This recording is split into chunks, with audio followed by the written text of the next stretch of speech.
Hello बच्चों, let's read this question. Let f closed interval 1 to infinite to r be a differentiable function such that f of 1 is equal to 1 upon 3 and 3 multiplied by integration limit 1 to x f t dt is equal to x f of x minus x cube upon 3 x belong to closed interval 1 to infinite. Let e denote the base of the natural logarithm. Then the value of f of e is, तो f of e का value बताना यहाँ से start कर लेते हैं हमारे की कॉन्सेप्ट से. तो की कॉन्सेप्ट देखो क्या हो जाएगा, हम जानते हैं अगर हम डिफरेंशिएशन कर रहे हैं इंटीग्रेशन जी एक्स से लेके H x F T D T, इसका अगर डिफरेंशिएशन किया जा रहा है तो ये जो है किसके इक्वल आएगा.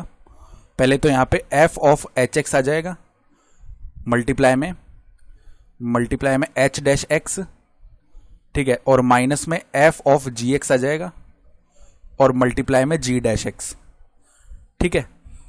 और इसी के साथ अगर एक लीनियर डिफरेंशियल इक्वेशन हो, लीनियर डिफरेंशियल इक्वेशन किस फॉर्म में, देखो अगर इस फॉर्म में हो डी वाई अपॉन में डी एक्स प्लस में पी एक्स मल्टीप्लाई में y that is equal to q x, तो इसका जो सॉल्यूशन है ना, सॉल्यूशन हम कैसे लिखते हैं, y मल्टीप्लाई में integrating factor is equal to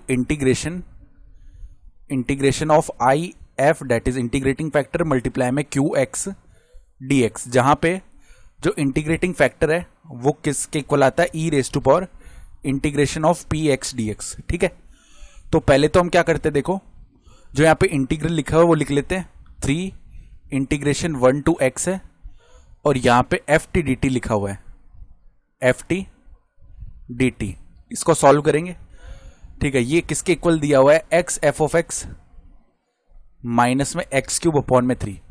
तो पहले तो देखो यहां पे सॉल्व करते, 3 बाहर आ गया.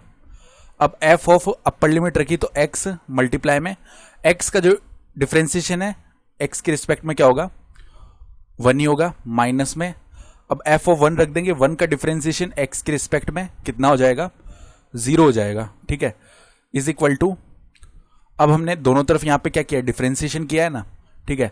सॉल्व मतलब यहां पे डिफरेंशिएशन किया हमने तब जाके ये आया है. तो अगर इस तरफ डिफरेंशिएशन कर रहे हैं तो इस तरफ भी डिफरेंशिएशन करना ही पड़ेगा.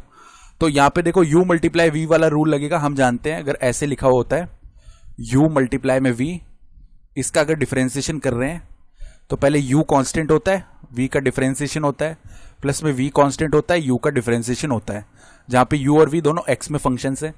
तो x कांस्टेंट रहा, f डैश x हो गया, प्लस में एफ एक्स कॉन्स्टेंट रहा, एक्स का डिफरेंशिएशन 1, माइनस में 1/3 कॉन्स्टेंट रहा, एक्स क्यूब का डिफरेंशिएशन 3x स्क्वायर. तो अब देखो क्या करते हैं, ये f1 मल्टीप्लाई में 0, ये तो कंप्लीट टर्म ही 0 हो गया ना, तो ये 3f ऑफ x रह गया केवल, that is equal to x f dash x plus में एफ एक्स और यहाँ पे माइनस का एक्स स्क्वायर बचेगा, ठीक बात है.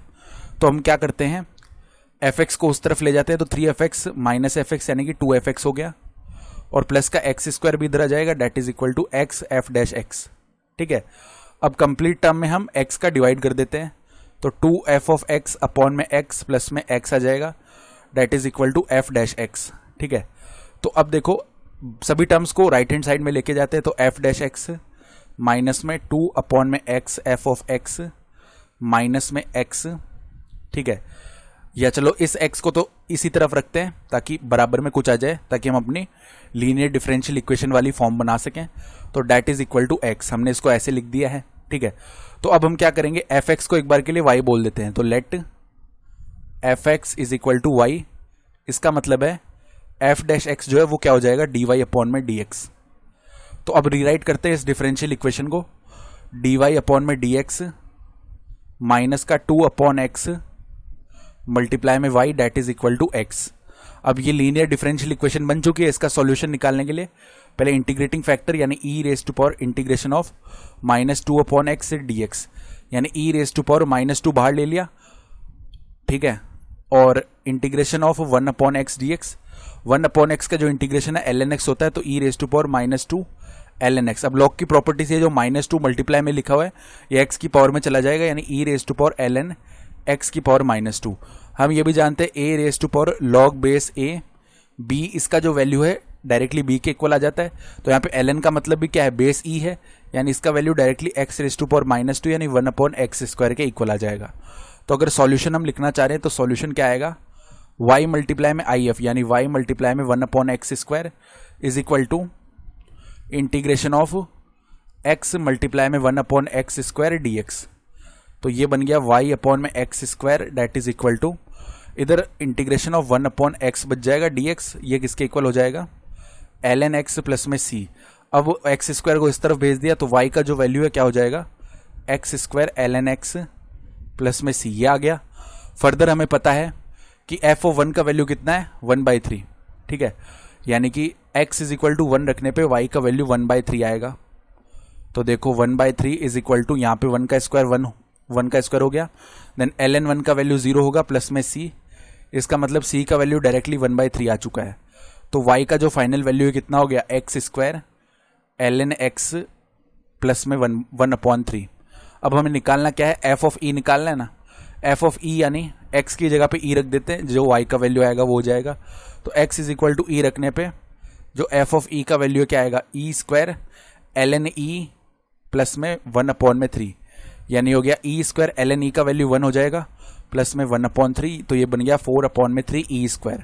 तो हमारा रिक्वायर्ड आंसर आएगा 4/3 e²। तो ऑप्शन जो सी है वो करेक्ट हो गया। I hope you understood this explanation. Best of luck.